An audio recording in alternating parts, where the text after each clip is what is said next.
नमस्कार, आप देख रहे हैं प्राइम टीवी और मैं हूं आपके साथ अनन्या मिश्रा। वक्त हो गया है प्राइम डिबेट का। आज संसद में जोरदार हंगामा देखने को मिला। पक्ष और विपक्ष दोनों के बीच तीखी बयानबाजी सुनने को मिली। मुद्दा क्या था? तो था वक्फ बोर्ड। वक्फ बोर्ड को लेकर सदन में जोरदार हंगामा हुआ। वक्फ बोर्ड को लेकर जो जेपीसी की रिपोर्ट बनाई गई उसे आज पेश किया गया है, उसे आज टेबल किया गया है। अभी टेबल ही किया गया है, लेकिन हंगामा जोरदार देखने को मिला है। जहां एक तरफ पक्ष यानी कि जेपीसी जो अध्यक्ष है यानी कि अंबिका पाल, उन्होंने साफ तौर पर कहा है कि सभी की राय और मंजूरी के बाद इस रिपोर्ट को बनाकर तैयार किया गया है। तो वहीं विपक्ष का यह कहना है कि इसमें जो वो लोग नहीं चाहते थे रिपोर्ट बनाना, जिसको वो पेश नहीं करने देना चाहते थे, जिस पर उनकी विचार नहीं थी कि यह पेश होना चाहिए, यह संवैधानिक है या फिर असंवैधानिक है, उस बिल को भी पेश किया गया है। यह विपक्ष की तरफ से कहा गया है। अगर बात कही जाए प्रमोद तिवारी कांग्रेस सांसद की, तो उन्होंने साफ तौर पर कहा है कि जिस तरह से यह बिल पेश हुआ है, आज वक्फ को लेकर यह बिल पेश हुआ है, वक्फ की जमीन को लेकर गलत तरीके से यह सरकार अपने कब्जे में करना चाहती है, तो वो भी दिन दूर नहीं जहां पर मंदिर और चर्च गुरुद्वारे को लेकर भी एक बिल पेश ये सरकार करेगी। विपक्षियों का साफ तौर पर यह भी कहना है कि यह बिल सिर्फ और सिर्फ अडानी अंबानी के हित में पेश हो रहा है। मौजूदा सरकार अडानी अंबानी के साथ नजर आ रही है। कल को मस्जिद के अलावा मंदिर, गुरुद्वारे और चर्च को लेकर भी बिल पेश होगा। और ना सिर्फ ये प्रमोद तिवारी ने कहा है, ऐसे बयान विपक्ष की तरफ से कई सांसदों ने दिए हैं। आम आदमी पार्टी के राज्यसभा सांसद संजय सिंह ने भी यह बयान दिया है। तो वहीं मंत्री किरेन रिजिजू की बात कही जाए तो उन्होंने साफ तौर पर कहा कि विपक्ष की तरफ से जब यह ब्लेम लगाया गया कि रिपोर्ट में जिस पर उनका पक्ष नहीं था, जिस पर उनकी सहमति नहीं थी कि ये बिल में शामिल होना चाहिए, संशोधन होना चाहिए इस पर, उसको भी पेश किया गया है। और जो चीज वो लोग चाहते थे, जिसकी मंजूरी वो लोग दिलाना चाहते थे, जिसको बिल में पेश करना चाहते थे, उसको नहीं पेश किया गया है। ऐसे में मंत्री किरेन रिजिजू ने पूरी जांच की और उन्होंने साफ तौर पर मीडिया के सामने कहा है कि ये झूठा ब्लेम लगाया गया है। वहीं मल्लिकार्जुन खड़गे ने भी साफ तौर पर कहा है कि अल्पसंख्यकों के लिए ये गलत है और अल्पसंख्यकों की तरफ से यह गैर कानूनी कार्य किया जा रहा है। अपनी अपनी बातों को सभी मंत्रियों ने, सभी सांसदों ने रखा है। मामला जाकर फंस जाता है कि आज सिर्फ और सिर्फ यह पटल पर रखा गया है। जब सत्र की शुरुआत होगी तो इस पर बहस भी शुरू होगी और बहस होने के बाद से क्या निर्णय निकलकर सामने आता है, इसका सभी को बेसब्री से इंतजार है। पक्ष विपक्ष दोनों ही एक दूसरे पर आरोप लगाते हुए नजर आए हैं। ये बयान आप सुनिए। जेपीसी रिपोर्ट जिस रूप में प्रस्तुत की गई है, हम उससे संतुष्ट नहीं, क्योंकि नियमानुसार जो नियम कहता है, जेपीसी रिपोर्ट में जो कुछ भी बोला गया है, वहां पे सुझाव दिए गए हैं, वो अक्षरशः जैसा होता है समितियों के साथ, नियम समिति 274(3) पे, उसे उसी रूप में आपको रखना है। पार्ट ऑफ द जेपीसी होनी चाहिए। यहां उसको फॉलो नहीं किया गया है और मंत्री ये कह रहे हैं कि सब एनेक्स्ड है। अगर वो नहीं एनेक्स्ड है, वो दे हमारे सदस्यों को, तो हम इस पे विशेषाधिकार की नोटिस देंगे। हम देश को बचाना चाहते हैं। हम जानते हैं अच्छी तरीके से, आज ये आया है वक्फ बोर्ड के लिए, कल आएगा गुरुद्वाराओं पे, परसों आएगा ये मंदिरों पे, चर्चेज पे, ये सारे रूप में आएगा। तो देश की संपत्ति फिर गिरवी रख दी जाएगी अपने मित्रों अडानी अंबानी सहित तमाम लोगों को। वो बता रहे हैं गृह मंत्री जी। माननीय अध्यक्ष जी, विपक्ष के कुछ सदस्यों ने आपत्ति जताई है कि इनके जो विमत है, डिस्प्यूट्स है, इनको पूरी तरह से नहीं रखा गया है। मैं मेरी पार्टी की ओर से आपको विनती करना चाहता हूं कि विपक्ष के जो डिस्प्यूट्स हैं, एक सिरनीर कर आप संसदीय कार्यप्रणालिका के उपयुक्त रूप में जो जोड़ना है वो जोड़े। इसमें मेरी पार्टी को कोई आपत्ति नहीं। आज आप वक्फ की संपत्तियों को कब्जा कर रहे हैं, कल गुरुद्वारा की करेंगे, फिर मंदिर की करेंगे, फिर चर्च की करेंगे। अगर अपोजिशन ने ये बात उठाई और उस पर भारत के गृह मंत्री श्री अमित शाह जी ने खड़े होकर कहा कि डिसेंट नोट में अगर ये एतराज है विपक्ष के सांसदों का कि हमारे शामिल नहीं किए गए, तो हमारी पार्टी को कोई एतराज नहीं है, स्पीकर साहब आप इसको शामिल कर सकते हैं। फिर स्पीकर साहब ने कहा कि आपके जो कंसर्न है क्लॉज बाय क्लॉज में जो है उसको हम शामिल कर लेंगे। तो ये स्पीकर का एक डायरेक्शन हो गया जिसको हम भी मान्य है, सबके लिए मान्य, जुड़ जाएगा। अब इसके बाद बहिष्कार किया तो क्या ये संसदीय लोकतंत्र पे कुठाराघात नहीं है? मुझे लगता है कि सरकार के खिलाफ कभी भी जब विपक्ष किसी बात पे वॉकआउट करता है तो सरकार के खिलाफ करता है। Speaker is a custodian of the house. आज उन्होंने जब गृह मंत्री जी ने कह दिया कि हमारी पार्टी को कोई इतराज नहीं, जोड़ दिया जाए, और स्पीकर साहब ने उसमें फैसला कर दिया, तो ये नई परंपरा किया है जो आज नई परंपरा इस तरह से कांग्रेस रोज कर रही है। तो आपको बता दें कि वक्फ बिल को लेकर वक्फ बोर्ड पर दोनों ही सदनों में जोरदार हंगामा हुआ। न सिर्फ सदन में हंगामा हुआ बल्कि राज्यसभा में पहले पेश हुआ, इस पर भी बवाल मचा कि पहले लोकसभा में पेश होना चाहिए, उसके बाद से राज्यसभा में पेश होना चाहिए। लेकिन यहां पर मौजूदा सरकार उल्टा कार्य कर रही है, पहले राज्यसभा में पेश कर रही है, उसके बाद से लोकसभा में पेश कर रही है। और कांग्रेस के सांसद इमरान मसूद ने भी मीडिया से बात करते हुए बताया है कि यह इतिहास के पन्नों पर काले अक्षरों से दर्ज होगा कि किस तरह से मुस्लिम समुदाय अल्पसंख्यकों को यह सरकार प्रताड़ित कर रही है। वहीं इस पूरे मामले पर हमारे साथ चर्चा करने के लिए मेहमान हमारे साथ जुड़ गए हैं। हमारे साथ समाजवादी हमारे साथ शौर्या सिंह सपा से जुड़ गई हैं, विकास पांडे भारतीय जनता पार्टी से जुड़ गए हैं, और प्रवक्ता कांग्रेस के हमारे साथ जुड़ गए हैं शशांक रंजन जी। आप तीनों ही लोगों का हमारे इस डिबेट में बहुत बहुत स्वागत है।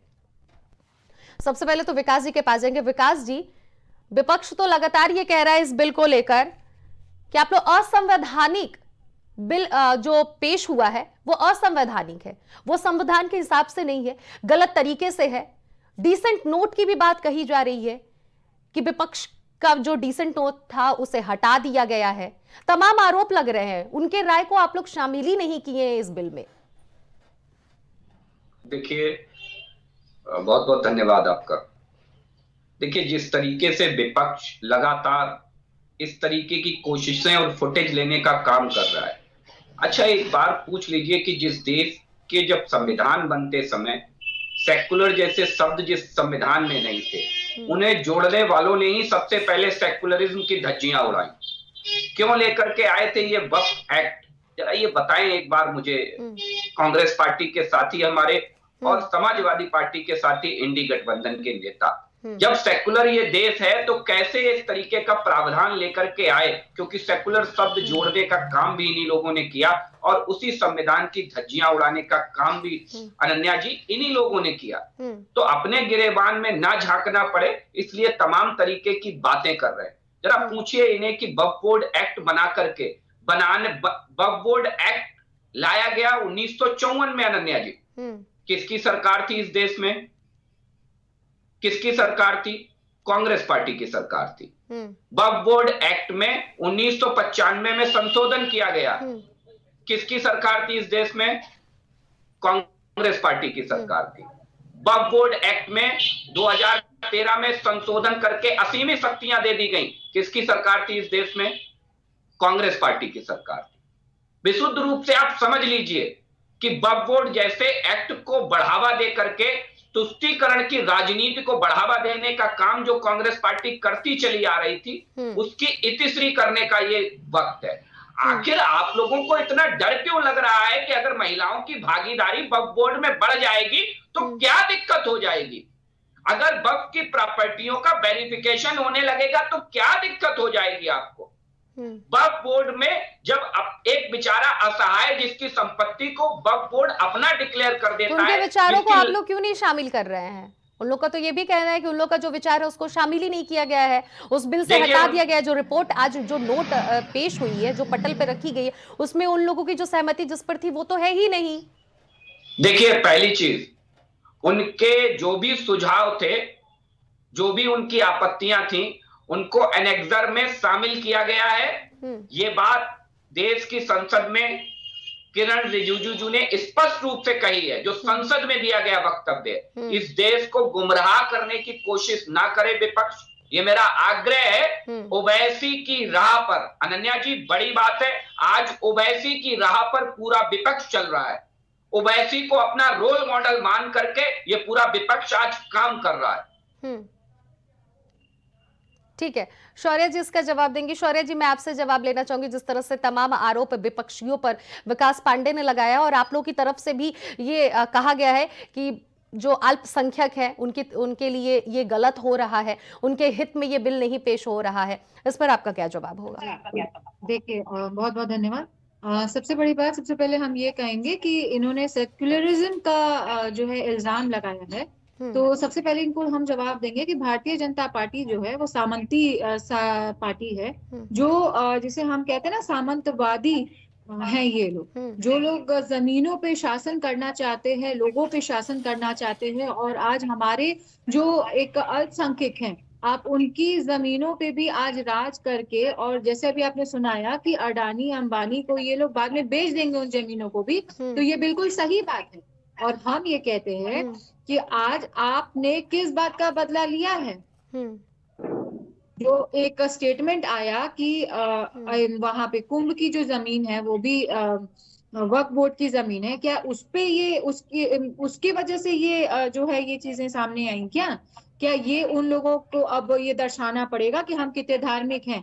हम कहते हैं कि अगर जो मुस्लिम कौम है उसके लिए अगर एक वक्फ बोर्ड अलग से किया गया है, उनकी जमीनें हैं, उसमें दूसरी बिरादरी के लोगों को डाल देना या किसी अन्य को डाल देना, उसको डिस्टर्ब करना क्यों जरूरी है?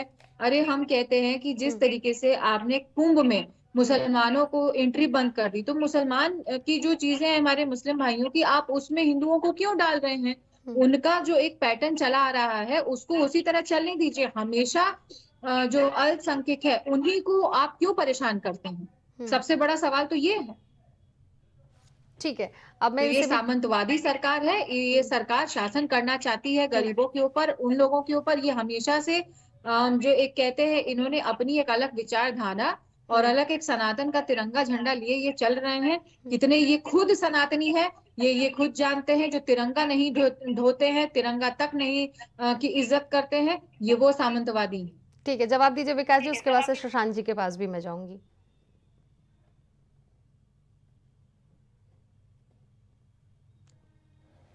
शशांक जी म्यूट है, आप अनम्यूट करिए। अनन्या जी, मुझे लगता है कि हमारी साथी को, पैनलिस्ट साथी को सामंतवादी की ठीक ठीक परिभाषा पता नहीं है। जरा एक बार मुलायम सिंह जी की वंशावली का अवलोकन कर लेंगी तो पता लग जाएगा कि सामंतवादी लोग कहाँ बैठे हुए हैं। ये मुझे बहुत बताने की जरूरत नहीं है। दूसरी चीज, बड़ा हैरत होती है समाजवादी पार्टी से। मुलायम सिंह यादव जी के ऊपर ना जाते हुए अगर आप आज नरेंद्र मोदी और आप अगर आदित्यनाथ जी के ऊपर बोलेंगे तो वो ज्यादा शोभा देगा। अरे भाई मत डरिए, मत डरिए भाई। आपसे कौन डरेगा? मुझे सुन आपसे कौन डरने जा रहा है? अरे डर रही हैं आप भाई, आप डर रही हैं। जरा अरे हम बता कांप दीजिए रहे कि हैं, डर से कांप रहे हैं। अभी वक्फ बोर्ड में दूसरे धर्मों की एंट्री को आप कर रही हैं बैन। दूसरे धर्म की एंट्री नहीं हो सकती, दूसरे समुदाय के लोग वक्फ बोर्ड में नहीं आ सकते। आपने ही तो आपकी सरकार को इतना समझ में नहीं आया कि जब कुंभ में मुसलमानों की एंट्री बंद थी, उन्हीं मुसलमानों ने जो हमारे सनातनी भाई हैं उनको पानी पिलाया, उनकी छत दी, तब आपने धन्यवाद ज्ञापन किया उस वर्ग को। सामंतवादी सोच वाले लोग हैं आप लोग। अनन्या जी, ठीक है, अपनी बातों को रखिए, शशांक जी से भी जवाब देंगे। ठीक है, जल्दी से विकास जी।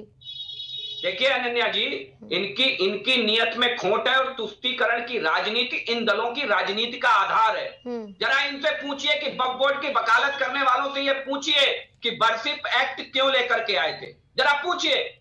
एक तरफ तो एक धर्म की वकालत करने के लिए आप वक्फ जैसे एक्ट लेकर के आते हैं और उनमें संशोधन करते चले जाते हैं कि जब तक वो इतने ताकतवर ना हो जाए कि संविधान से ऊपर ना चले जाएं। और दूसरी तरफ एक धर्म के लोगों के हाथ काटने के लिए आप वर्षित एक्ट लेकर के आते हैं। ये वो राजनीति है जिसका काला चेहरा इस देश ने भोगा है अनन्या जी। उसकी कीमत चुकाई है इस देश ने। आज उन सारे अध्यायों को खत्म करने का वक्त है। उस खाई को तो खत्म करने का वक्त है। आप लोग अल्पसंख्यक के साथ गलत कार्य नहीं कर रहे हैं? बिल्कुल नहीं कर रहे हैं, क्योंकि अनन्या जी आपको याद हो कि अभी इस उत्तर प्रदेश में जब हमने मदरसाओं का सर्वे कराया था तो बड़ी आग लग गई थी पूरे विपक्ष में, और ये कहा गया था कि सरकार तो मदरसे को बंद कर देगी, हाय मदरसे खत्म कर देगी। यही विधवा विलाप कर रहा था पूरा विपक्ष। कितने मदरसे आज बरसे हो गए, कितने मदरसे सरकार ने उठा करके बंद कर दिए, जरा पूछिए इनसे। ठीक है, अब मैं तो ये शशांक जी से जवाब लूंगी। शशांक जी, जिस तरह से आज ये जो बिल पेश हुआ है और इस पर तमाम आरोप प्रत्यारोप का सिलसिला भी जारी हुआ है, आप भी जानते हैं कि आपकी पार्टी के दिग्गज नेता क्या क्या आरोप लगाए हैं कि ये बिल पेश होने से किसको नुकसान है, किसको फायदा है, क्या लग रहा है। ये भी आरोप लगाए गए हैं भारतीय जनता पार्टी की तरफ से कि जो वक्फ की ज़मीन है उस पर बड़े बड़े मॉल और बड़ी बड़ी इमारतें बनवा कर मुस्लिम समुदाय में ये वक्फ की जो ज़मीन है उन लोगों के लिए बनाएगी जिसे ज़रूरत हो, लेकिन वहाँ पर ज़रूरत की चीज़ें पूरी नहीं की जा रही हैं, रोजगार एक उत्पन्न किया जा रहा है, लोग ऐशो आराम कर रहे हैं, कुछ ऐसे भी लोग हैं। तो इसमें क्या संशोधन नहीं होना चाहिए? आपकी तरफ से क्या है जवाब? जी नमस्कार। और भारतीय जनता पार्टी की जो सरकार है, इस सरकार में शामिल लोग काम करने से ज्यादा विपक्ष को बदनाम करके वाहवाही लूटने में विश्वास रखती है, ऐसा मुझे प्रतीत हो रहा है। मैं ऐसा अनुभव कर पा रहा हूं कि सरकार के काम बहुत कम दिखते हैं और विपक्ष की बदनामी बहुत ज्यादा दिखती है। अगर संयुक्त संसदीय समिति का गठन किया गया और संयुक्त संसदीय समिति की रिपोर्ट पर चर्चा होनी है तो ऐसी अवस्था में रिपोर्ट में सम्मिलित सभी प्रकार के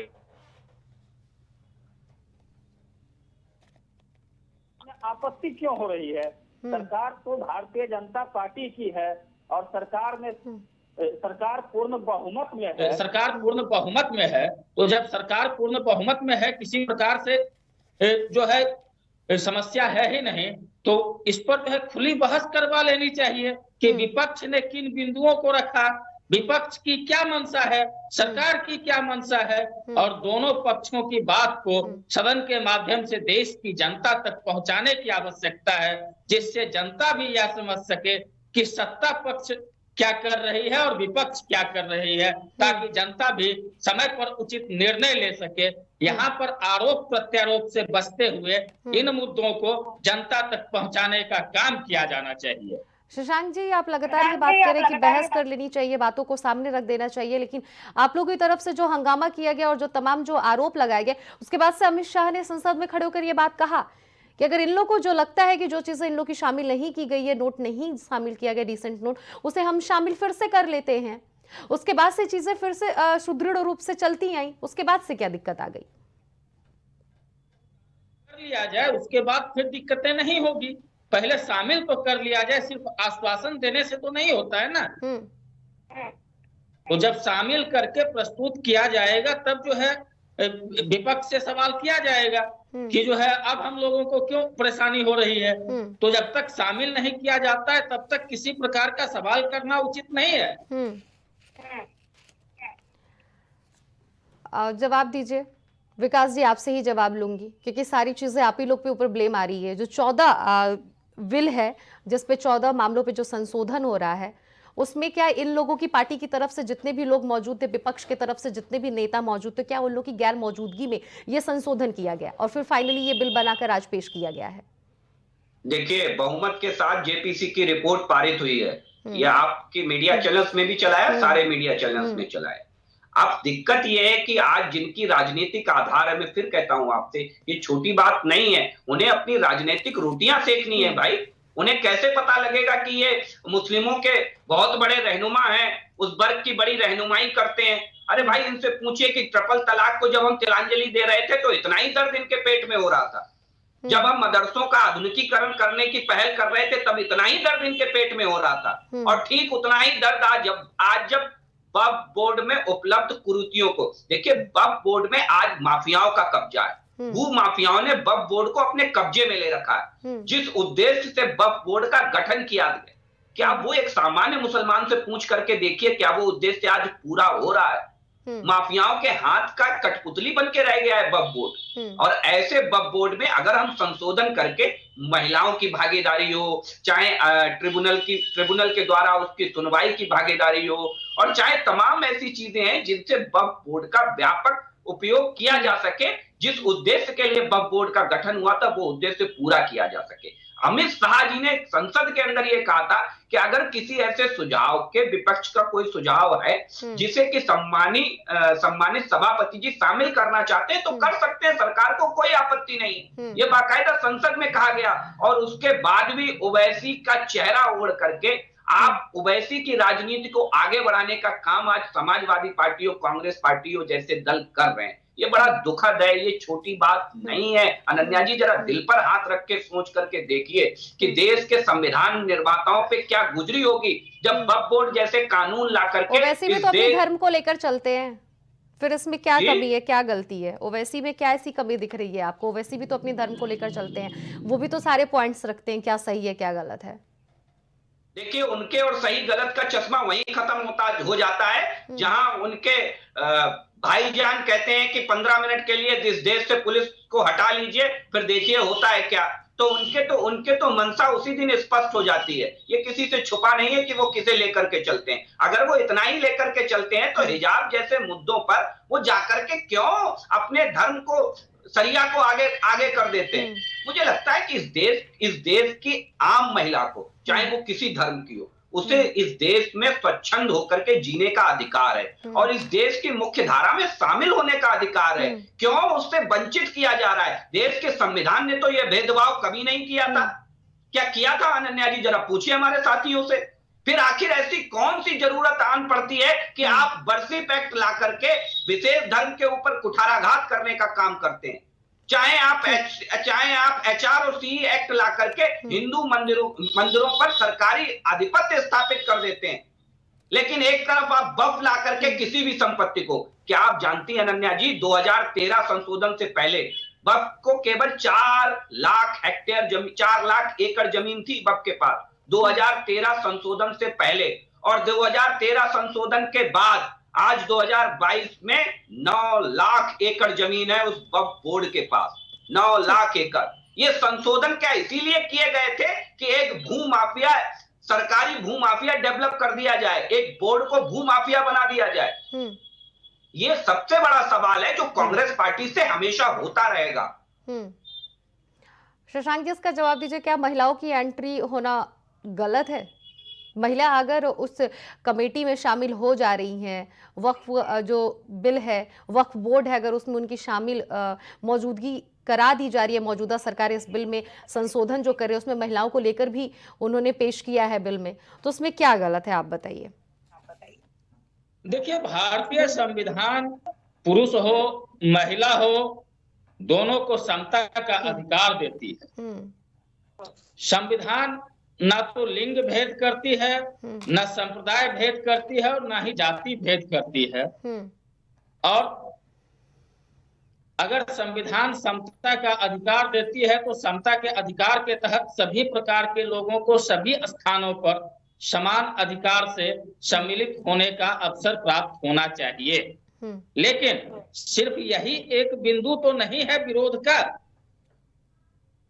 अगर जो है इस बिंदु को लेकर कांग्रेस पार्टी पर उंगली उठाई जा रही है तो यह हास्यास्पद है, क्योंकि यह जो समता का अधिकार है यह भी कांग्रेसियों की दृढ़ इच्छा शक्ति का ही परिचायक है कि सभी को समता का अधिकार मिला है। और कांग्रेस पार्टी मुख्य रूप से जिन बिंदुओं पर विरोध जता रही है, आपत्ति जता रही है, उन बिंदुओं से ध्यान भटकाया जा रहा है और आधारहीन बातों को सामने लाकर मुद्दा बनाने से देश नहीं चलने वाला है, सियासत नहीं होने वाली है। ठीक है, विकास जी कुछ कह रहे थे, उसके बाद से मैं शौर्या जी के पास जाऊंगी। विकास जी बताइए। देखिए, मुझे लगता है कांग्रेस प्रवक्ता से कहिए कि बड़ी अच्छी बात कर रहे थे, लेकिन मुद्दों से ध्यान और कौन भटका रहा है जरा इससे पूछ लीजिए कि एक बार जरा अपनी पार्टी से भी बात कर लेते तो बेहतर होता। साहबानों का केस याद कर लीजिए। आप तो कह रहे हैं कि संविधान बराबर का अधिकार देता है, संविधान सबको अधिकार देता है, लेकिन आपने कभी अपने नेताओं से या तो नेताओं ने आपसे सीख नहीं ली, या आपने अपने नेताओं से सीख नहीं ली कि आपके ही नेता शाहबानो केस में संविधान के उलट, कोर्ट के उलट चले जाते हैं और संविधान संशोधन करके उसे एक्ट बना देते हैं, उसे कानून बना देते हैं। तो ये महिलाओं के प्रति दोहरा रवैया, अब या तो इनके नेता गलत थे या हमारे प्रवक्ता गलत है, कोई तो एक गलत होगा। ठीक है, शौर्य जी से ये जवाब लोगे। शौर्य जी, अगर हाईकोर्ट आखिरी फैसला अपना सुनाता है तो इसमें गलत क्या है? अगर कभी भी कोई भी देश दुनिया में कोई भी मामला होता है तो हाई कोर्ट और सुप्रीम कोर्ट की तरफ लोग रुख करते हैं। वैसे में अगर इस बोर्ड को लेकर अगर कोई बात होती है तो हाई कोर्ट का आखिरी फैसला ही माना जाएगा, आखिरी निर्णय। तो ऐसे में क्या गलत है इसमें? देखिए, जो भी हाई कोर्ट की तरफ से आएगा, उसके बाद जो अगर हमारे जो वक्फ बोर्ड के ऊपर जो भी ऑर्डर आता है हाई कोर्ट के द्वारा, उसके बाद जो भी अगर हमें ऐसा लगता है कि एक तो ऑर्डर है, जो भी कोर्ट ऑर्डर देती है वो हमें मानना है, लेकिन अगर हमारी पार्टी या कोई भी अन्य दल ऊपर जा करके वापस से इसके साथ जो है अगर कोई ऑब्जेक्शन डाल करके और हमारी जो अल्पसंख्यक आबादी है उसके लिए अगर लड़ना चाहता है तो वो बिल्कुल लड़ेगा, उनके लिए लड़ेगा। दूसरी चीज मैं ये कहना चाहूंगी कि जो मदरसे थे हमारे यहाँ पे, जितने भी मदरसे थे पहले जिस हिसाब से वहाँ पढ़ाइयाँ होती थी, या हम कहते हैं कि सबका एक जाति धर्म बटा हुआ है और वो आज से नहीं बटा है। अगर हमारा जो धर्म है सनातन धर्म है, उसी तरह उनका एक धर्म है। हम आज भारतीय जनता पार्टी ने सिर्फ ये किया है कि एक धर्म को बढ़ावा देते हुए उन्होंने बाकी सारे धर्मों के हक आवाज को काटने, दबाने, कुचलने का काम किया। हम ये कहते हैं कि आप उठा के बिल देखिए, जो भी पढ़ाई के लिए बजट्स मदरसा में के लिए पहले आते थे उसको आधे से आधा काट दी सरकार ने। बहुत सारे मदरसे जो हैं वो टूट गए हैं, बहुत सारे मदरसे बंद हो गए हैं। हम ये कहते हैं भू माफिया के कारण अगर आप वक्फ बोर्ड की जमीन के ऊपर ऐसा बिल लाने की बात करते हैं तो भारतीय जनता पार्टी के अंदर बहुत सारे बालू माफिया, भू माफिया आज आपके सांसद, नेता, मंत्री बन के बैठे हुए हैं। आप सबसे पहले उनके ऊपर कार्रवाई करिए। और हम कहते हैं इस सरकार ने कितनी फैक्ट्रियां या कितने उद्योग के ऐसी चीजें दे दी है हमारे उत्तर प्रदेश में दे दी है, आप हमें ये बता दीजिए। वक्फ बोर्ड की जमीन लेकर के आप क्या करेंगे? आप यही करेंगे कि आप अंबानी अडानी को देंगे, उनको बेचेंगे और उसके बाद कोई विदेशी कंपनी उस पर लगाएंगे? क्या आपने स्वदेशी कुछ ऐसा खोला है जिसमें हमारे जो गरीब अल्पसंख्यक है, गरीब है, उनको रोजगार आपने दिया हो? अगर आपने ऐसा कुछ किया है वो सामने रखिए, ये मुद्दा होना चाहिए। आपने वक्फ बोर्ड की जमीन दिखा दी, आपने कितना % रोजगार दिया, आपने कितना बिल दिया उस वर्ग को, जिस वर्ग को आपकी जरूरत है। सरकार में आप उनके लिए भी हैं, सरकार में आप सिर्फ और सिर्फ कुछ अन्य वर्गों के लिए नहीं हैं। ठीक है, विकास जी इसका जवाब देंगे। यहाँ पर भी आप लोग धर्म को लेकर राजनीतिकरण कर रहे हैं, जवाब दीजिए। अनन्या जी, धर्म को लेकर के कौन राजनीति करता रहा है ये कांग्रेस पार्टी, समाजवादी पार्टी के जैसे दलों के लिए हमें बताने की जरूरत नहीं है। ये पूरा देश जानता है कि जब भी बात आती है तो समाजवादी पार्टी अपने M बाई फैक्टर को आगे करती है और M को आगे रख करके काम करने का काम करती है। ये मुझे बताने की जरूरत नहीं है कि आप बार बार रोजगार की बात ले आते हैं, कहीं इसकी बात ले आते हैं, कहीं उसकी बात ले आते हैं, कितनी संपत्ति फायदा होगा, क्या होगा। इन्हीं सबके लिए तो वो बिल में संशोधन किया जा रहा है। और वक्फ बोर्ड में तो इससे पहले भी 2013 में कांग्रेस पार्टी की सरकार थी, संशोधन हुआ। 1995 में कांग्रेस पार्टी की सरकार थी, संशोधन हुआ। हाय तौबा, आज समाजवादी पार्टी इसलिए मचा रही है क्योंकि इन्हें अपने वोट बैंक को खुश करना है। ये भी जानते हैं कि वक्फ बोर्ड के संशोधन के बाद वक्फ बोर्ड अच्छे तरह से जिस भावना के लिए वक्फ बोर्ड का गठन हुआ था वो भावना पूर्ण होगी, और उस भावना को पूर्ण होने से इन्हें बहुत बड़ी दिक्कत है। क्या दिक्कत है? शौर्य जी जवाब दीजिए। शौर्य जी भी हाथ उठा रही है जवाब देने के लिए, जवाब दीजिए। उसके बाद से फिर शशांक जी। सबसे बड़ी बात ये जो इन्होंने अभी बोली है M बाई फैक्टर, आप भारतीय जनता पार्टी जो एक T फैक्टर लेकर के चल रही है उसके बारे में ये बहुत अच्छे से जानते होंगे प्रवक्ता जी जो है। आप T फैक्टर लेकर के चलती है आपकी पार्टी। मैं खुद T फैक्टर में हूँ, मैं T फैक्टर में घर मेरा भी आता है।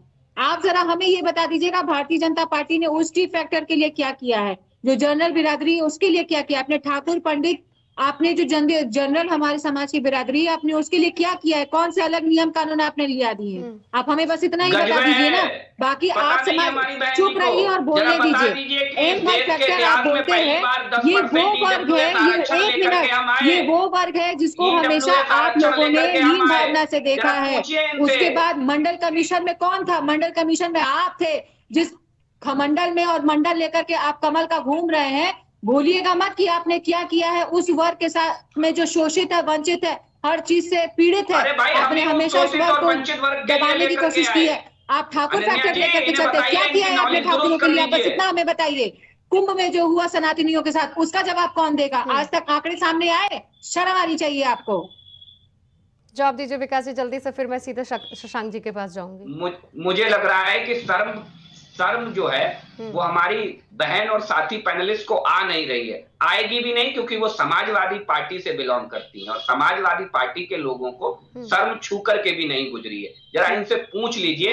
जैसे भारतीय जनता पार्टी जो है, कुंभ में इतनी दर्दनाक हादसा होने के बाद भी शर्म का श आपकी जबान पे नहीं निकला है, ना आपके नेताओं गढ़ से निकला है।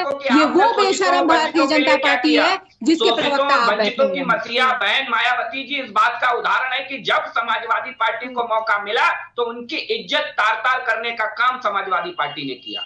ये आज वही भारतीय जनता पार्टी है जिसने मायावती जी के और उन शोषितों और वंचितों की इज्जत बचाने का काम उनको डरा धमका रखा है। जनता पार्टी के कार्यकर्ताओं ने किया। जहां तक रही मंडल की बात, हमारी साथी को पता ही नहीं है।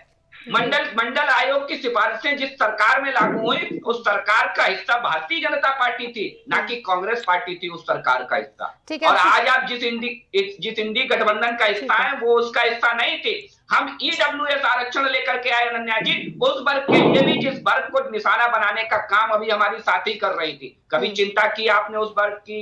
कभी चिंता की?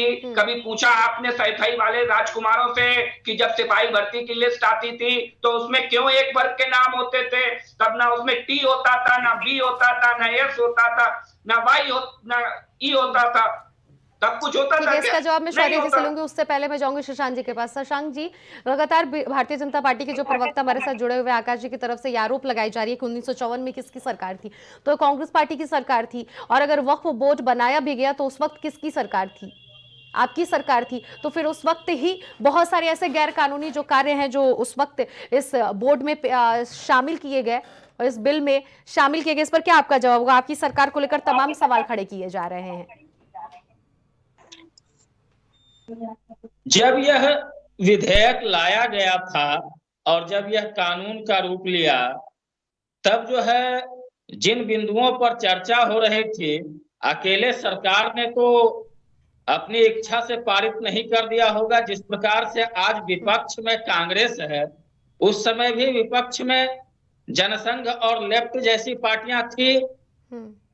तो इन पार्टियों ने आपत्ति किया था क्या इन पार्टियों के तरफ से कोई विरोध हुआ था? अगर विरोध हुआ था तो किन बिंदुओं पर विरोध हुआ था? यह कैसे जो है? ठीक है, मैं एक जवाब लेना चाहूंगी शशांक जी, मैं आपसे भी एक जवाब लेना चाहूंगी, शौर्य जी से भी एक जवाब लेना चाहूंगी और आकाश जी से इसलिए जवाब नहीं लेना चाहूंगी, वो भी मैं क्लियर कर देती हूँ क्योंकि उन्हीं की पार्टी की मौजूदा सरकार है, तो उनसे पूछना मेरा लाजमी नहीं होगा, इसलिए मैं आप ही लोग से ये जवाब लूंगी।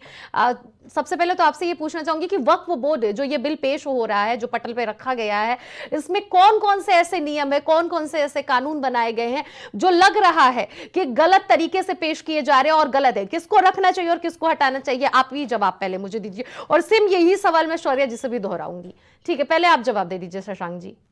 देखिए, मैं इसमें किसी बिंदु पर चर्चा करने की बजाय मैं एक बार फिर से यही कहूंगा कि सरकार की दृढ़ इच्छा शक्ति से इस बिल के सभी बिंदुओं पर सदन में खुला परिचर्चा होना चाहिए और देश की जनता को दिखाना चाहिए कि क्या हो रहा है, सरकार क्या चाह रही है और विपक्ष क्या चाह रही है, ताकि जनता इस चीज पर मंथन कर सके कि कौन सही है और कौन गलत है। हम यहाँ पर ना तो हम कांग्रेस पार्टी को गलत कहना पसंद करेंगे, ना हमारे भारतीय जनता पार्टी के साथी अपनी पार्टी को गलत कहना पसंद करेंगे। इसलिए इसे जनता पर छोड़ दिया जाए और इस पर खुला बहस करवा लिया जाए। ठीक है, तो बहस तो अब शुरू होने वाला ही है, क्योंकि टेबल आज हो ही गया है, बिल को लेकर आज पेश हो ही गई, अभी बहस होना तो बाकी है, आगे के सत्र में वो बहस होना ही है। शौर्य जी, अब आप भी अपनी ओपिनियन मुझे बता ही दीजिए कि इस बिल में क्या कुछ ऐसा लग रहा है जो गलत है और क्या सही होना चाहिए। देखिए, सबसे बड़ी बात यही है कि इस बिल में जो सबसे बड़ी गड़बड़ी जो सामने आती है, वो सबसे बड़ी चीज यही है कि आपको ये दिखाना है, ये बताना है कि ये आपको सबूत पेश करना है। हम ये कहते हैं बहुत इतनी पुरानी जमीनें लोगों के पास में है, और आज अगर जो गरीब है, वंचित है, जो उस जमीन से अपना रोजगार चला रहे हैं किसी भी तरीके से, आप ये बताइए, अगर उनके पास दस्तावेज मौजूद नहीं होते हैं तो कहाँ तक ये कहना लाजमी है कि हाँ उनसे जमीन ले ली जाए। दूसरा, तो फिर अन्य एक तरह से समुदाय के इसको लोगों का, हड़पना जो शब्द होता है, ये भी तो नाम दिया जा सकता है ना शौर्या जी, कि आप किसी भी इस जमीन को मस्जिद बना लेंगे। देखिए, हड़पना, हम एक बात करते हैं, जितनी भी रेलवे में जमीनें हैं, नजूल की जमीनें हैं, ठीक, वो जमीनें आप जब निकालने जाएंगे, मेरे पास वो भी एक सूची है, ये अभी उसका डिबेट नहीं है तो मैं नाम नहीं लूंगी, लेकिन उसमें भी भारतीय जनता पार्टी के ही कितने नेता हैं जिनके घर जो है वो नजूल की जमीन पे बने हुए हैं, उनके मॉल्स, उनके अपार्टमेंट्स जो है नजूल की जमीनों पे बने हुए हैं। तो क्या उस पे संशोधन नहीं होना चाहिए? ठीक है, इसका जवाब आप आकाश जी वक्फ देंगे। बोर्ड उठा लिया आपने क्योंकि वो एक सामुदायिक एक चीज है, एजेंडा है, ठीक, लेकिन आप क्यों नहीं नजूल की जमीनों को आप छूते हैं? क्यों नहीं रेलवे की जमीनों को आपने अभी तक नापीकरण किया? आपको भी पता है, सरकार को पता है कि उस पे किन लोगों की मॉल्स और अपार्टमेंट्स बने हुए हैं, पीवीआर्स बने हुए हैं, लेकिन वहां पे उनकी हिम्मत नहीं है कि वो वहां जाकर के और उन चीजों को छू दे, नजूल की जमीनों पे लोगों को वहां से हटा सके। जी, सबसे बड़ी चीज ये निकल करके आ रही है कि आज पूरे विपक्ष के पास कोई मजबूत वजह नहीं है इस बात की कि वो वक्फ बोर्ड संशोधन विधेयक का विरोध करे। अरे फसाद तो आप लोग रहे हैं, विपक्ष की तरफ से ये भी बयान जारी हो रहा है, आज ही संसद में कई लोगों ने ये बयान दिए हैं कि फसाद तो आप लोग रहे हैं, उल जलूल की बातों में घुमा रहे हैं, जहां पर बजट सत्र आ रहा है वहां पे बजट पे चर्चा होनी चाहिए आगे, लेकिन आप लोग आज आखिरी दिन ही, इस पहले सत्र के आखिरी दिन ही आप लोगों की तरफ से वक्फ बोर्ड बिल जो है वो पेश कर दिया गया, लोगों को गुमराह किया जा रहा है, तमाम आरोप तो आप ही लोग के ऊपर लग रहे हैं। अनन्या जी, देखिए, ये पहले से तय था, जेपीसी में भी आप भी देख रही थी, तमाम खबरें चल रही थी, लगातार ये कहा जा रहा था कि जेपीसी चेयरमैन जगदम्बिका पाल जी इस रिपोर्ट को सौंप सकते हैं और इसी सत्र में संसद में सरकार इसे पेश कर सकती है, इस रिपोर्ट को। ये अभी से नहीं चल रहा था, ये पिछले आप 8-10 दिनों से देखेंगे लगातार चल रहा था। तो ये तो विपक्ष ने एक एजेंडा बना लिया है खामोखा लाइमलाइट में रहने के लिए, मुद्दों को हवा देने का। इनके पास कोई आधार नहीं है सिवाय एक के, इस संशोधन विधेयक का विरोध करने का, और वो एक आधार है ये अनन्या जी कि वो अपने वोट बैंक को खुश कैसे करें। उस खुश करने के चक्कर में चाहे ट्रिपल तलाक हो और चाहे मदरसों के सर्वे की बात हो और चाहे अब इस वक्फ बोर्ड संशोधन विधेयक की बात हो, इस पर लगातार विरोध की राजनीति केवल और केवल इसीलिए की जा रही है कि वो अपने वोट बैंक को खुश कैसे कर सके। क्या ये अधिकार नहीं होना चाहिए? मुझे एक बात बता दीजिए अनन्या जी, इस देश में कोई ऐसी संस्था बता दीजिए जिसके खिलाफ सुप्रीम कोर्ट और हाई कोर्ट का दरवाजा ना खटखटाया जा सकता हो? मुझे बताइए जरा, आज आप ध्यान करके बताइए मुझे, इस देश में मुझे कोई ऐसी संस्था बता दीजिए, कोई ऐसा बोर्ड बता दीजिए, कोई नहीं है कि जिसके खिलाफ आप सुप्रीम कोर्ट और हाई कोर्ट ना जा सके सिवाय वक्फ बोर्ड के। क्या इतना बड़ा अधिकार देना जायज था एक बोर्ड को? जरा मुझे बताइए। ठीक है, क्या इस बोर्ड में ये नहीं होना चाहिए था कि सर्वे होना चाहिए था संपत्तियों का? क्या ये तय नहीं होना चाहिए था कि आपने कह दिया ये वक्फ बोर्ड की संपत्ति है, सामने वाला ये साबित करे? बेचारा, अभी हमारी बहन पैनलिस्ट साथी कह रही थी कि बेचारा गरीब आदमी जिसके झोपड़े की जमीन को कह दिया कि ये वक्फ बोर्ड है और वो बेचारा तहसील कचहरी के चक्कर लगा रहा है, दस्तावेजों को खंगाल रहा है। अब उनकी कोई जिम्मेदारी नहीं है एसी कमरों के ऑफिस में बैठे वक्फ बोर्ड के अधिकारियों की कि वो ये साबित करें कि ये वक्फ बोर्ड की जमीन, वो बेचारा गरीब आदमी ये साबित, धैर्य मनाइए। नजूल की जमीन पर तो पहले जवाब दे दीजिए, उसके वजह से शौर्या जी से मैं सभी बातों का जवाब ले शुक्र करें शौर्या जी कि वक्फ बोर्ड ने इनके घर पर दावा नहीं किया, वरना इन्हें इनकी हकीकत का अंदाजा लग जाता। ठीक है शौर्या जी, जल्दी से जवाब दे दीजिए। पे मत आ जाइए कि आप घरों में घुस जाइए, क्योंकि ऐसा है कि घरों में घुसना हमें भी आता है, दूसरी बात रह गई, आप इनसे नजूल की जमीन की बात कर रहे हैं, इनके पास कुछ बात करने के लिए है ही नहीं, ये क्या ही बोलेंगे। दूसरी चीज, पर्सनल जाकर के अगर आप प्रवक्ता हैं, पहले तो पर्सनल आप मत बोलिए कि आप घर पे जो चढ़ रहे हैं, बुलडोजर आपके किस तरीके से बंद करके और आप लोग के घर में घुसेड़ दिया गया, ये आप लोग को उसी से सबक ले लेना चाहिए, ठीक है। बहुत ज्यादा जो बुलडोजर के दम पे आप लोग उड़ रहे थे, वो कोर्ट ने जब आप लोग को फटकार लगाई और आपकी असली औकात दिखाई, तभी से आप लोगों की औकात जो है वो ठंडाई, और आप लोग जो है अब दुश्मनी निकालने के लिए एक वर्ड से किस किस तरीके के आप लोग नियम कानून लेकर के आते हैं, वो दिखाता है। एमवाई फैक्टर की आप बात करते हैं, आपको शर्म आनी चाहिए। आप वोट बैंक को खुश करने की बात करते हैं, आपको शर्म आनी चाहिए। आप सीधे सीधे बोल दीजिए कि आपको मुस्लिम भाइयों को वोट ही नहीं चाहिए, मुस्लिमों को आपको समझते नहीं है, सीधे से अलग कर दीजिए। घर तक पर्सनल अटैक आप नहीं कर सकते, ये चीज की घर तक आपके नहीं घुस गए, आपकी हिम्मत कैसे होती है ये बात बोलने की? मैंने एक सवाल पूछ दिया था कि वजह बताइए कि आप वक्फ बोर्ड संशोधन विधेयक का विरोध क्यों कर रहे हैं। तमाम तरीके की मैंने जो कहा, कहना कि सिर्फ आप लोग एक समुदाय को लेकर ही टारगेट कर रहे हैं, आप और समुदाय को क्यों नहीं लेकर चल रहे हैं? और भी ऐसे समुदाय हैं जहां पर गैर कानूनी तरीके से घर बनाए गए, रेलवे को लेकर उन्होंने जिक्र किया है, नजूल की जमीन को लेकर उन्होंने इसका जवाब दीजिए। विकास जी, आप ही से जवाब लेना है इसका। मैं बता रहा हूँ, उत्तर प्रदेश की सरकार ने जितनी नजूल की भूमियों को कब्जा मुक्त कराया है, शायद उत्तर प्रदेश के इतिहास में किसी सरकार ने कराया हो। और ये वो लोग कह रहे हैं कि खुला प्लाट हमारा, बंद दुकान, खुली दुकान हमारी और बंद दुकान तुम्हारी जैसे नारा दे करके इस उत्तर प्रदेश में अराजकता का माहौल समाजवादी पार्टी ने पैदा कर दिया था। प्लाट पर अगर बोर्ड किसी ने लगा दिया तो हिम्मत नहीं होती थी प्लाट मालिक की कि अपने ही प्लाट की तरफ देख ले। वो लोग आज आकर के यहाँ नजूल की बात कर रहे हैं। उत्तर प्रदेश की योगी जी की सरकार ने नजूल की भूमियों को मुक्त करा करके वहां पे प्रधानमंत्री आवास और अपार्टमेंट बनाने का काम किया है। ये बात इन्हें नहीं पता है। दरअसल ये बातें क्यों उखाड़ी जा रही है? ये बातें इन्हें नहीं पता है, ये हमारे घर में घुस रहे हैं। आज जिस तरीके से आवास और विकास बने हैं, वहाँ बिजलियां नहीं आ रही है, पानी की समस्या है, मेंटेनेंस नहीं है। अरे इसका जवाब दे दो मेरे भाई। यही एक सबसे बड़ी वजह है, इसके अलावा इनके पास कोई वजह नहीं है। दूसरी चीज, मैं तो सीधे तौर पर सुन लीजिए, मेरी बहन शौर्य जी बताइए, जवाब दो। शौर्य जी, आप अपनी बातों को रखिए। ये बात करते हैं कि आवास बना है। अरे मेरे भाई, जो आवास है ना, जाकर के एक बार स्थिति देख लो, वहाँ लाइट नहीं है, बिजलियां नहीं है, मेंटेनेंस नहीं है। कौन सी बात कर रहे हो भाई मेरे तुम? हाँ, भारतीय जनता पार्टी के प्रवक्ता जी, बोलने से पहले 4 बार सोच लीजिए। जा करके ना धरती पे और जहाँ पे गरीब लोग रहते हैं वहां पे जाके उनकी स्थिति देखिए। यहाँ बैठ के बकबक करने से डिबेट नहीं हो जाता है, समझ आया? भारतीय जनता पार्टी का जो माला जप है ना, गरीबों के, वंचितों के घर में जाकर के देखिए कि आज क्या स्थिति है। उन आवासों की स्थिति जाकर के देखिए, बिजलियां नहीं है, बिजली का बिल काट दे रहे हैं, वहां पर पे बिजली नहीं उनको मुहैया कराई जा रही है, पानी नहीं दी जा रही है, मेंटेनेंस नहीं है, वहां का सड़कें नहीं है, लाइट नहीं है, बकवास करते हैं। विकास के नाम पर आप लोग सिर्फ और सिर्फ नाकामी आप लोगों की दिख रही है। साफ तौर पे शौर्य जी का यही कहना है, जवाब दीजिए। नाकामी आप लोगों की दिख रही है। नहीं, ये गरीब, वंचित, शोषित वर्ग की आवाज हूं मैं, क्योंकि हम इनकी तरह नहीं है। हम लोग कार्यकर्ता है, हम लोग हर जगह जाते हैं, आज हर जगह सबका दुख देखते हैं, दर्द देखते हैं। इनकी तरह टीवी बाजी, शोशेबाजी वाली बात नहीं करते हैं। घर में घुसेंगे ये। देखिए, मुझे लगता है कहीं ना कहीं हमारी साथी बहुत परेशान हो गई। जब से परेशान हो गई, संशोधन विधेयक आप आया घर में घुसेंगे, हम आपकी सच्चाई मुहैया करा देंगे, सर के बाद से पैर के नखून तक आपको हम आपकी हैसियत दिखा देंगे। समझ सकता हूँ, मैं आपकी पीड़ा को समझ सकता हूँ। जिस वोट बैंक के लिए आप यहाँ थोथे आंसू बहा रही हैं, वो वोट बैंक भी आपके बकवास मत करिए।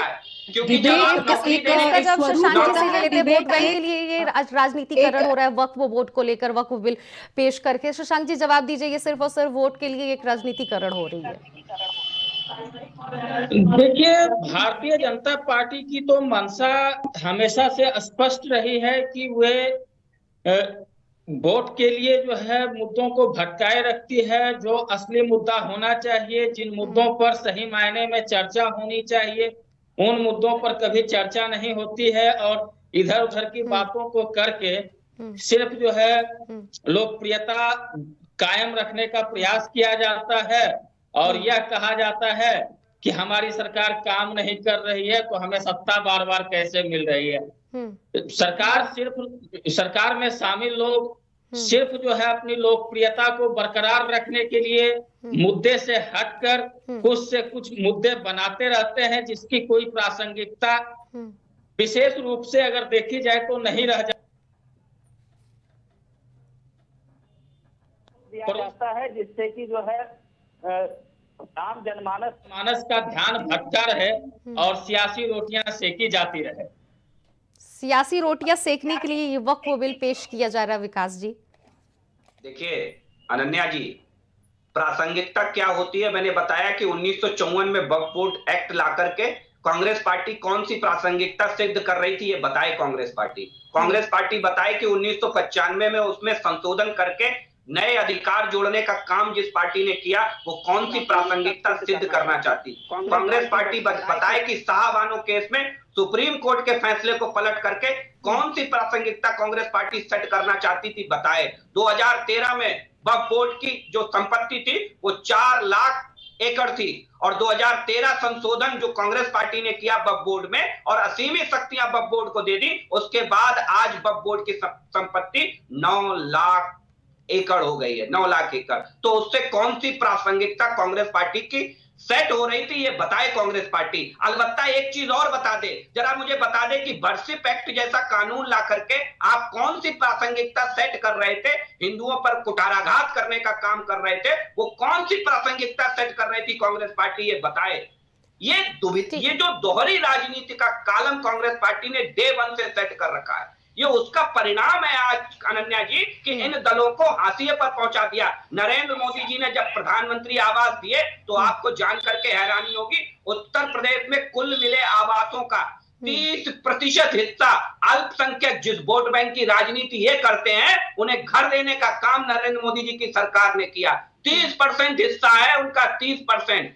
जब गरीब कल्याण अन्न योजना में हमने लोगों को भरपेट भोजन देने का काम किया, अन्न घर घर देने का काम किया, तो उसमें सबसे बड़ी हिस्सेदारी कोई निकल करके आई, 29% हिस्सेदारी निकल करके आई, तो वो उस अल्पसंख्यक आबादी की निकल करके आई। ये इनके चश्मे से नहीं दिखेगा, ये केवल वोट बैंक के रूप में उस आबादी का इस्तेमाल करते रहे और आज भी वही कर रहे हैं। इन्हें मालूम है कि वक्फ बोर्ड संशोधन होने के बाद उस आबादी को इसका बड़ा फायदा मिलने वाला है, बड़ा लाभ मिलने वाला है, लेकिन इन्हें मालूम है कि अगर ये दिखाएंगे नहीं, चिल्लाएंगे नहीं, भ्रमित नहीं करेंगे तो वो वोट बैंक इनके पास बना कैसे रहेगा।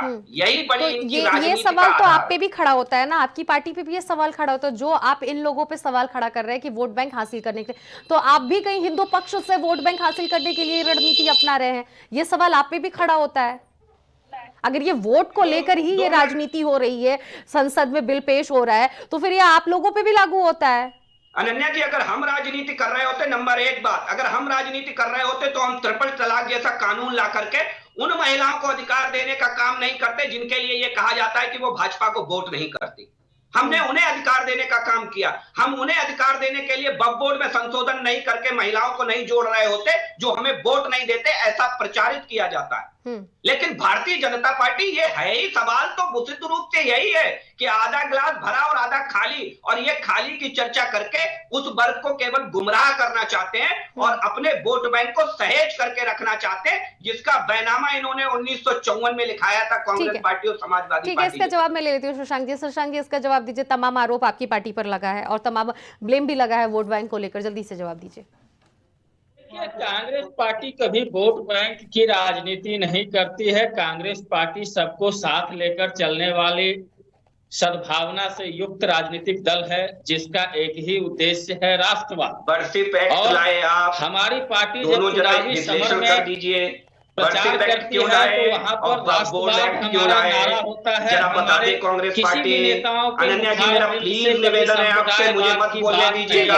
ठीक है, वो जवाब दे रहे हैं, एक करके वो जवाब दे रहे हैं, रुक जाइए। कि वक्फ बोर्ड ये क्यों लाए और वर्शिप एक्ट क्यों लाए? ठीक है, वो जवाब दे रहे हैं, वर्शिप एक्ट को लेकर वो जवाब देंगे। जवाब दीजिए शशांक जी। और कांग्रेस पार्टी की सरकार किसी एक समाज के लिए कभी काम नहीं किया है। इसने सभी प्रकार के समाजों को सम्यक रूप से साथ लेकर चलने का प्रयास किया है। बताइए, पूरे देश को आज जानना है ये बात। मैं बता ही रहा हूं भाई साहब, मैंने आपकी बातों को धैर्य पूर्वक सुना, मुझे भी धैर्य पूर्वक बोलने दिया जाए। ठीक है, वो दे रहे हैं जवाब। विकास जी शांत हो जाइए, आप दीजिए, आप बताइए, अपनी बातों को रखिए। कांग्रेस पार्टी सभी प्रकार के संप्रदाय के लोगों के लिए सम्यक रूप से काम किए। अगर कांग्रेस पार्टी ने हिंदुत्व के लिए काम किया तो उन्होंने मुसलमानों के लिए भी काम किया। कांग्रेस पार्टी के नेतृत्व में ही कर दीजिए सोमनाथ मंदिर का निर्माण हुआ। मैं यह भी बताना चाहूंगा कि कांग्रेस पार्टी की ही देन है कि अयोध्या में श्री राम मंदिर के निर्माण की दिशा में कदम बढ़ाया जा रहा था, जिसे अवसर का लाभ उठाते हुए भारतीय जनता पार्टी की ओर से अपने झोले में कर लिया गया।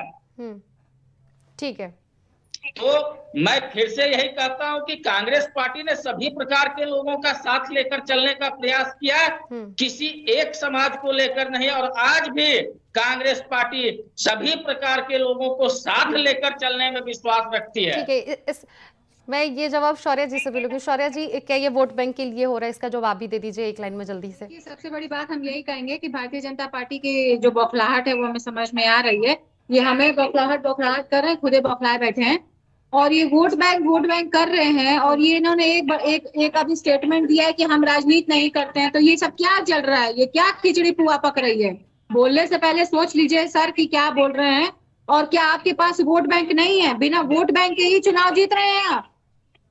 और वोट बैंक की बात जो आप कर रहे हैं, अपना वोट बैंक, कम से कम हमारी लोकप्रियता है, हमारे पास एक वोट बैंक है, हमें लोग पसंद करते हैं। आपकी तरह नहीं है, आपकी तरह फर्जी बाड़ा हमारी जनता नहीं है। हमारी जनता हमें पसंद करती है हमारे कामों से, हमारी नीतियों से कब हमें पसंद करती है। सिर्फ सनातनी करने से हमें नहीं पसंद करती है। ये बात आप याद रखिएगा और ध्यान में रखिए इस चीज को। चिल्लाइए मत, कायदे से बात करिए। आप पैनल पे बैठे, पैनल की गरिमा रखना सीखिए और कायदे से बात करना सीखिए। और अन्य बाकी आपके साथ जो पैनलिस्ट बैठते हैं उनकी भी इज्जत और मर्यादा रखनी सीखिए और सबके घरों में मत घुसा कीजिए भाई साहब। ठीक है, आप सभी मेहमानों का इस डिबेट में जुड़ने के लिए बहुत बहुत शुक्रिया। आप सभी लोगों ने अपनी अपनी बातों को रखा। तो जिस तरह से आज वक्फ बिल संसद में पेश हुआ है और जिसको लेकर पक्ष और विपक्ष में लगातार आरोप और प्रत्यारोप का सिलसिला भी देखने को मिला है, चाहे चुनाव हो या फिर कोई बिल पेश किया जाता हो, पक्ष और विपक्ष में हंगामा होना तय माना जाता है, क्योंकि ये भारत की राजनीति है। जब तक हंगामा होगा नहीं तब तक उसमें कोई भी एक जाकर अहम फैसला लिया नहीं जाएगा। और इस वक्फ बिल को लेकर जो पेश हुआ है, जो जेपीसी की रिपोर्ट जो पेश हुई है, अब देखना ये होगा कि इस जेपीसी की रिपोर्ट पर आगे क्या बहस होता है, इस पर कितना क्या कुछ मंजूरी मिलता है। ये तमाम अपडेट लेने के लिए लाखों लोग अपनी निगाहें गड़ाए हुए हैं। और एक तरफ जहां पर भारतीय जनता पार्टी ये आरोप लगा रही है कि ये सिर्फ और सिर्फ झूठ का रोना है विपक्ष की तरफ से। विपक्ष जानती है अच्छी तरह से कि ये जो बिल पेश किया जा रहा है, जो ये रिपोर्ट सामने रखा गया है संसद में, उसमें कहीं ना कहीं सभी समुदाय के लिए, सभी जात के लिए, सभी धर्म के लिए ये बहुत ही सही रिपोर्ट है, ये नोट है जेपीसी की जो रिपोर्ट है। लेकिन वोट बैंक का रोना है, इसलिए वोट को हासिल करने के लिए सिर्फ और सिर्फ ये झूठ का रोना विपक्ष की तरफ से रोया जा रहा है। सवाल ये भी खड़ा हो रहा है कि जो मौजूदा सरकार यानी कि सत्ताधारी जो सरकार है, वो भी एक तरफ से क्या मौजूदा सरकार जो है वो भी अपना वोट बैंक पाने के लिए सिर्फ और सिर्फ ये वक्फ बोर्ड को लेकर सामने आ रही है। बहरहाल इस पर अभी आगे लंबा प्रोसेस चलने वाला है। देखने वाला बात ये होगा कि आखिरी मुहर जाकर लगता कहां पर है। इस डिबेट में फिलहाल इतना ही। बाकी खबरों के लिए बने रहिए प्राइम टीवी के साथ।